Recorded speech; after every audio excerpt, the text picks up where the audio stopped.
বন্ধুরা, তোমরা প্রত্যেকে যারা ডাব্লিউবি এবং কেবি কনস্টেবলের পরীক্ষার্থী রয়েছো, তো তোমরা প্রত্যেকে জানো যে গতকালকে 9 ডিসেম্বর তোমাদের যে ওবিসি কেসটার আপডেটটা ছিল, সেই ওবিসি কেসের যে ফলাফল, সেই ফলাফল কিন্তু এখনও পর্যন্ত পেন্ডিং রয়েছে।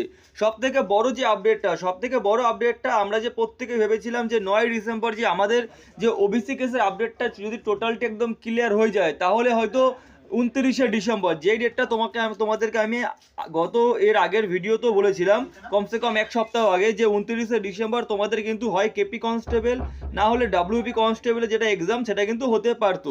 কিন্তু বর্তমানে যে তোমাদের গতকালকে যে তোমাদের ওবিসি কেসের যে আপডেটটা নিয়ে যে হেয়ারিংটা ছিল, সেখান থেকে তোমরা এটুকখানি জানতে পারলে তোমাদের কিন্তু এই হেয়ারিং ডেট আরও পিছিয়ে জানুয়ারি 7 তারিখ করা হলো।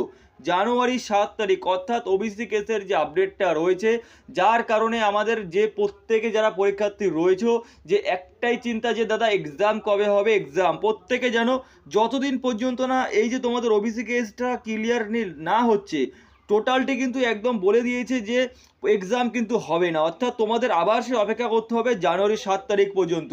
কিন্তু আমরা প্রত্যেকে যেটা একটাই মেনশন করছিলাম যে এত বড় যে আন্দোলন হলো, এই আন্দোলনের ফলাফল হয়তো আশা করা যেত যে তোমাদের যে 9 ডিসেম্বর যে তোমাদের যেটা হলো হেয়ারিংটা, সেখানে টোটালটা একটা ক্লিয়ার করা হতো। কিন্তু দেখো এই যে কেসটা রয়েছে, কেসটার মধ্যে অনেক কিছু রয়েছে, এগুলো ডিপলি একদম যারা টোটালটি লাইভ স্ট্রিমে দেখেছে তারাই বলতে পারবে, কিংবা তারাও বলতে পারবে না, কারণ কেস শুধুমাত্র উপর থেকে, কিন্তু এর ভিতরে অনেক কিছু রয়েছে। অর্থাৎ যে এতগুলো যে ওবিসি সার্টিফিকেট যে পেন্ডিং কিংবা বাতিল করা, তোমরা যাই ধরে নাও কেন, এর পিছনে অনেক কিছু কারণ রয়েছে, হঠাৎ করে কিছু একটা হয় না। তো আশা করা যাচ্ছে তোমাদের যে এই যে কেসের যে দ্রুত যে গতিতে যেটা ছুটছে আন্দোলনের পর থেকে, প্রত্যেকে যেন যে এখন বড় মাপের যে লয়ার রয়েছে, সেখানে তারা ওবিসি কেসের জন্য যে এক্সাম তাড়াতাড়ি কন্ডাক্ট করবার জন্য যে লড়াইটা চালিয়ে যাচ্ছে, লড়াইটা প্রত্যেকের লড়াই। তাই একটা কথা বলবো, যেই সমস্ত পরীক্ষার্থী একদম রয়েছে ঠান নিয়ে বসে রয়েছে, ভাই এই ওবিসি কেস এক্সাম ডেট এইগুলো কিন্তু তোমাদের হবেই।